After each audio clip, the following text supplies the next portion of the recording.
So this is from Michael the Rockstar. Anything and everything done on guitar was achieved in the 60s, 70s, and 80s, guitar tone and techniques. I understand why you say that.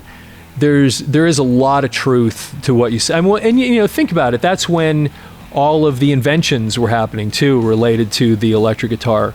The one thing where I'd push back a little bit is, you look at a band like Soundgarden, for example, that came out of the although they did come out of the 80s initially, but when the stuff that I'm referring to is from the early 90s. Chris Cornell and Kim Thayil actually did some really unique things that hadn't been done much before, just experimenting with guitar tuning. I remember seeing Soundgarden. I saw him in concert a few times. There was one time in particular I remember that almost every single song, Chris Cornell was playing a different guitar. The tech would bring him another guitar out. And the reason they had to do that is because his guitars were never tuned the same. So they were doing some really interesting stuff, experimenting with the guitar even into the 90s. And I know people have done alternative tunings. I mean, Jimmy Page had done that. A lot of people have done it before. But I think that Soundgarden really, they took it to another level because it became the DNA of their music.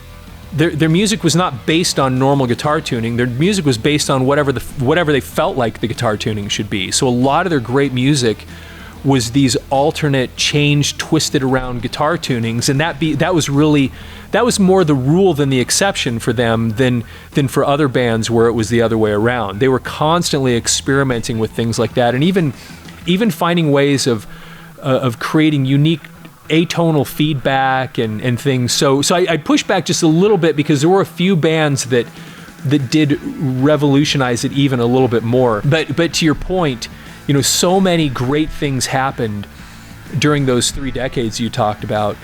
Some of the greatest guitar tone that people have tried to replicate ever since, comes from things like Grand Funk Railroad. I mean, go listen to Sin's a Good Man's Brother from Closer to Home, the first song on that album.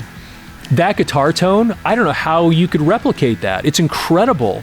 And the way Mark Farner executed, it had this mix of Jimi Hendrix and 10 Years After, and and so there were so many revolutionary things. And you think that during those periods, especially during the 60s, you look at all the changes that happened in such a short period of time.